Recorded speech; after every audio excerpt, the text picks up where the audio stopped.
Withdrawing money from your American Express account to your bank account is a straightforward process. Follow these steps to complete the transaction successfully. Step 1. Log into your account. Access the American Express website or mobile app and log in using your credentials. Ensure you have your account information handy. Step 2. Navigate to the withdrawal section. Once logged in, locate the section for transfers or withdrawals. This may be found under Payments or Transfers in the menu options.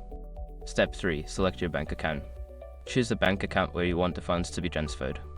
If you haven't linked your bank account yet, you may need to add it by providing your bank details.